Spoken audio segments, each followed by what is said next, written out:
comes with consequences. That is for sure. Some regulations are necessary, but you can see it. Like California is the state in America that is over-regulated, obviously. Okay. So we can see it state by state, and Texas is like the antithesis of California when it comes to business. But California does some things right. Texas obviously does some things right too. I thought California was supposed to be like the. I was in San Diego just a couple of weeks ago, and I thought it's like Techville. I thought it was the most. That's one pocket of California. Oh, okay. One pocket. Yeah. You see, like when you're European, I mean, I can't get my head around the fact that it is literally a United States of America. Like each state is a goddamn country, basically. That's exactly how you should look at it. Yeah, I only figured that out on my first time to San Diego a year ago, because I only really started coming to the US about a year and a half ago. So it was the first time ever to Chicago, San Diego, and I was like, oh my god, this place is they're both massive. So different. Yeah, so different. Yeah. What happened back there then? So you kind of went into the lane and then came back, or? No, there was like some debris there that I think it wanted to swerve around, because I was wondering too, and I saw just it was like a little bitty thing.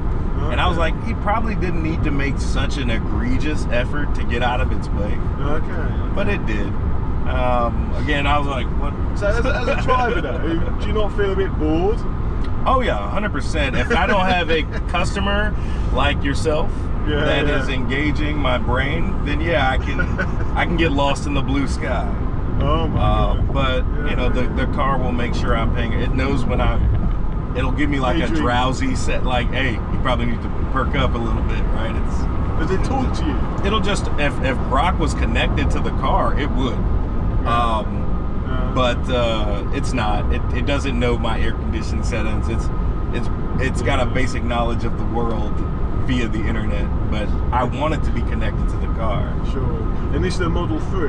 This is the Model 3 indeed. Yeah. So all the other Tesla models, like the Model Y, for example, you can get all of the same thing, all the same software, the same technology. Yes. All of the cars, Model Y, 3, X, S, and even the Cybertruck can have the FSD software too. The older the car, the less up to date that software will be. Yeah. And Cybertruck's a different beast entirely. Its dimensions are so massive that they have to have their own little branch of Cybertruck to make it work. So my wife has the Model X. It's a little bit bigger than the Y and 3. X is massive. It's big, but it's not Cybertruck big. For Europe, the X is just you know it. Like it looks a huge bubble of a car. Because you got to remember, like in some places like France, Spain, and Portugal, I mean they used to have tiny little, I mean you'd be mad to buy an X or a Cybertruck in Europe. You'd be, because it's all the old historical streets where the horse and car used to be on. You could do it, but it's testing the limits, big stress. basically. Yeah, testing those limits. So I think a Model 3 is probably the best thing for. But I like the Y. The Y, to me, the Y is the best car. When I bought this, they hadn't had the new Model Y just yet, and I was like, man, I probably should have waited. But I do enjoy the 3. Like I don't know why. I'm a sedan kind of guy. No, Model 3 or Y for me, because the Y is a little bit bigger, isn't it? But it's not really SUV. It's just like a what do they call it? A sport utility, like a it's a small one, isn't it? Yeah. Okay, what are we doing, car? What are we doing? That's not as smooth as I'd like it to be, but they'll iron it out. Okay, but so the car knows that we're pulling off here. Okay. Got to take I-45. When I was in there, funny enough, so I came to Houston for the first time last year. No, what am I talking about? Oh my God, my life is so crazy. No, last time I was in Houston was in June of this year, not last year. What the hell? So you've been here very recently. Yeah. But for me, because I've done so much in between, it feels like last year. That is so funny. But anyway, so I like to run before going to work. Okay. So I went to your Memorial Park, which was very nice. And the ride back I had to the hotel was a Cybertruck. and oh my god, it was massive. But the guy was really cool, because I said to him, I said, what's the worst thing about having a Cybertruck? And he said, the women. And what? I was like, okay, can you say a bit more about that? I'd like to know. And he's like, yeah, you know, all the, you know, kind of materialistic women, they see you with a Cybertruck and that's all they want. Well, they just see you they as, know you got it. You know, he said it's just a nightmare. Like, you never know if the woman likes you or whether she's just with you for the truck. Wow. So I don't know if another, you know, Houstonian can back that up, or... That's fair. That's a fair assessment. Yeah. I'm lucky to be married right now. I don't know what the dating scene would really look like, but even in my car, like, Teslas are renowned for being luxury type cars. Yeah, okay. So I get it a little bit, but I'm married, so I don't have to fall into any bear traps or not. You know, stuff like that. Well, and clearly you've got a very good marriage, because you both got Teslas. So there's a definite serious area of overlap. You know. Was your wife already a fan of Teslas, or no, did you fall in love together about it? She's Japanese, so she loved Japanese cars, right? Wow. She was a Honda gal.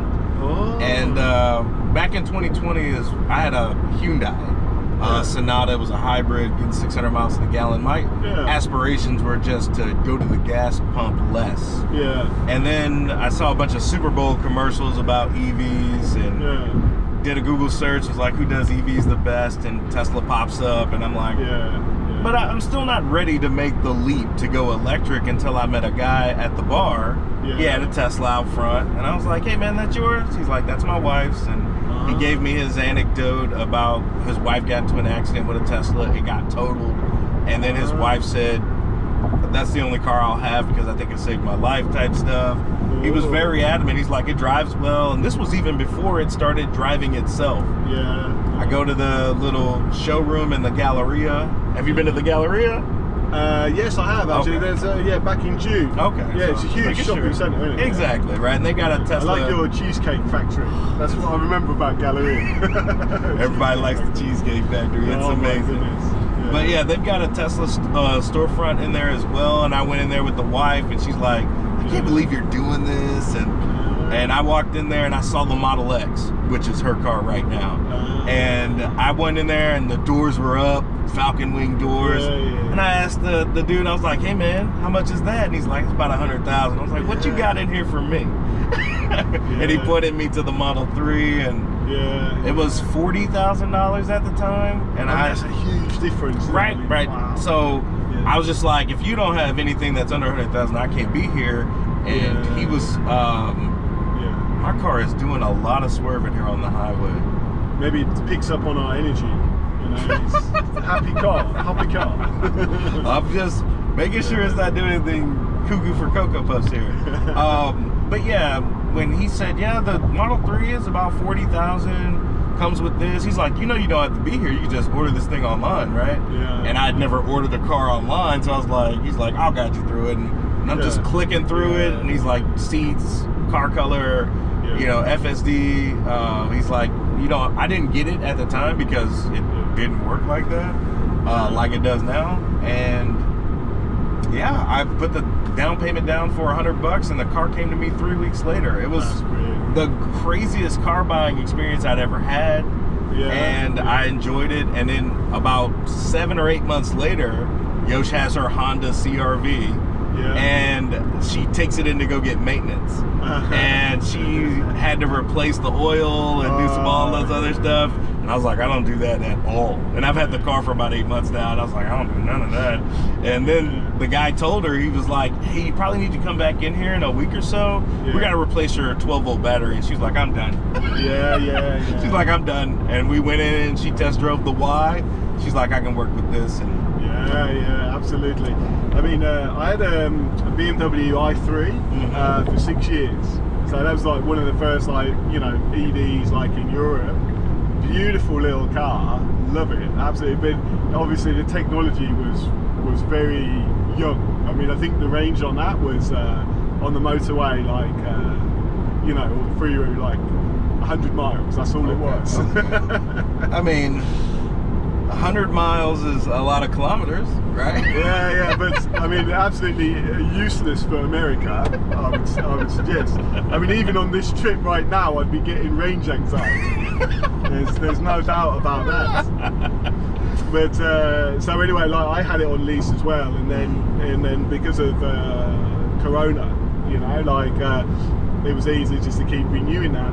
And then at the end of it, they were like, you know, we want to charge you like equivalent, let's say $22,000 to buy it. And I'm like, are you kidding me? Oh, the technology is bullshit now. There's no way I'm buying that. So I was like, no, you guys can have that back, no problem. But it was great having an electric car because of all what you're saying, what your wife was saying. The maintenance is zero on electric car. Tires, basically. All I had to do was change the tires. Yeah, exactly. Yeah. That wasn't cheap. No, these tires definitely aren't cheap. If you cheap out on the tires, you'll be changing them more frequently. That's for sure. Exactly. Yeah. So, it is a beautiful, comfortable ride. I mean, it's a joy, isn't it? Even the minor like this is a fresh build. It's kind of like not as smooth as the one that replaced it. I wouldn't even be thinking about the little swerving things, but it is there, and they'll iron that out. But I've been Ubering all day, and most people, they don't even know the car's driving itself unless I tell them. Yeah. So I just think you got the best job in the world. You know, just sit back, relax. Easy. This is so easy. Do you not worry though that AI is going to take it over completely? I hope it does. I could be doing this at home collecting money. And eventually there'll be like places like Hertz or some fleet managers. But you know, I'm investing in Tesla. I'm investing in Tesla stock. So if Tesla's the only one with this technology, that's a whole different. I don't have to worry about that for real. I've got a few Tesla shares, not many, but a few. As you know, that's I brought my wife, and when I was like, "Don't you think you want to own some of this company?" And I got her own little brokerage account. She's got a few shares too. So let her enjoy it while she's enjoying the products, right? And that's what I try to tell my nieces and nephews. Absolutely. If you're enjoying life, or if you work at a company, invest in that company. Yeah. No, I can't agree more. Be positive and But now, what do you think now that Elon has said that he's bored of electric cars and wants to do drones and robotics and AI for that? He can do it all, man. That guy, man, he has 6 different companies.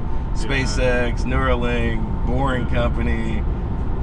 I try not to put my limitations on Elon because, you know, that he's a different breed. They told him he couldn't build a rocket company.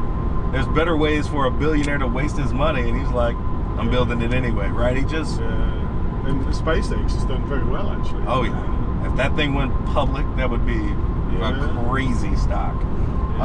Where does he actually live? Is it California? He's always on his plane, I'd imagine, but I want to say he lives somewhere in between Boca Chica and Austin. But he's always in California as well. But he's probably not bored of electric cars like people might think, because this is a robot on wheels, right? This is essentially, he's very fascinated with Optimus, right? Optimus in this car is basically just 2 different form factors. Optimus is on 2 legs, looks like a human, and this robot is on 4 wheels, looks like a bubble car. You've got a very, very good point there. He's not bored of electric cars. He's thinking about it in a different realm. So I trust him. I've been trusting him since 2020. And your insurance, is that quite expensive? Or? I have Tesla insurance here in the great state of Texas. Not all states in the U.S. have the ability to do this, but I had another insurance provider, USAA, wanted to charge my wife $400 for a month for her insurance. And I was like, I'm sorry. And they're so good. And they're a good insurance, but they don't know how to insure or value electric vehicles. And Tesla's like, don't worry, we got you for a couple hundred. And as long as I have FSD engaged, they're like, because they pay you by your driving performance. And so if FSD's engaged, the car's doing all the driving, they don't charge me extra. I get like the barest premium. How interesting. So because you know, the beginning with the EVs, the insurance was ridiculously cheap in the UK, but then soon they very quickly, you know, kind of understood that actually they're very powerful vehicles, and then they can do a lot of damage. Yeah, then they just hiked the insurance thing, gone crazy. The beauty thing about the maintenance is the exact same opposite of why somebody would not want to insure this, because it has very little maintenance. There's very few moving parts. If you do get in an accident, it's basically totaled. Right? Yeah. So, and that's what the guy at the bar said. He's just like, they were going about 45, 50 miles an hour. They survived, but the car was a wreck. There was no way that they could repair it. Yeah. So an insurance it's so provider, sensitive, I guess. Like if he has even like a minor knock, then drop your computer or laptop and see No, see how worried you might be. That is a very good analogy. Yeah. But this thing is pretty sturdy. We got into a little fender bender with the X. That's what came to the purchase of this car, is because we were at a light and a lady on her phone ran into me going about 10 miles an hour, took out one of the reflector plates and damaged her car pretty bad. Model X was great though. It was like a little tank there. Yeah. But they had to go in there and really high. Yeah, they had to go in there and fix it, and they gave us a Nissan for 2 weeks. And I was like, back to earth. Yeah, back to earth you go. Can't do this anymore. So, and like, I'd say a month later, I bought this car. So, do you mind me asking, like, is this your main source of income, or have you got another job? Or? Oh no, like I said, I do this part-time. I may not said that. Yeah. But yeah, I do this maybe a couple of days a week. Again, just trying to see how the car performs. Yeah. I'm retired. I used to be in the military. Oh, okay. And I ended up saving a lot of money. The wife works and she makes decent pay. Let's see how it handles this. I mean, is it just gonna stop, or are we just gonna go? We're gonna go. We're gonna go. Like I would, I guess. Well, I mean, it's been an absolutely beautiful run. Thank you very much. Yeah, I can see it. If you've never been here, yeah, I mean, even that's you gotta at least only here am I going to see a shuttle on top of a 747. You know, you're too comfortable. You know, you have life too good. That's the problem. You're not wrong. You need to come and slum it in You're Europe. not wrong. You know? Yeah, that's the next plan. The wife, she goes back to Japan every year, and once we've, you know, she's got elderly grandparents, and I won't ever tell her no, but that is our vacation money. If we're trying to go to Europe. Tokyo is pretty cool though, isn't it? It's wonderful. Japan's also, I love Japan. Oh yeah. I was in Korea actually just a few weeks back. That was amazing as well. South Korea. yeah, you don't want to go too far north. Just in case you were wondering. Yeah, I spent a little time in Korea myself, so there seems to be a lot of people here. Yeah, you see, can't be so bad. no, it's gonna be fine. Yeah. I'm just a negative Nelly. Nah, I quite understand. And so when you live in London, everything is boring. You know, Madame Tussauds, Buckingham Palace, House of Westminster. Yeah, Senate, I've got a playbook that I'm gonna follow. We typically do our vacations for 5 weeks, and nice. You wait until we get Europe on the docket. Yeah. I can't wait. Yeah. No, I mean Europe is still pretty amazing. You know. Is this okay? I think this is perfect. The car might have been a little weird. Well, I don't know. Oh wait, they're in a photo. I don't want to put the car in there. All right, David. I think they would be much better with their car. What do you say? A real pleasure to meet you, eh? Yes, David. Enjoy your time. To you and your wife, and Europe's not so bad after all. We will be there soon. Give it a go. We will be there soon. Thank you. No worry, David.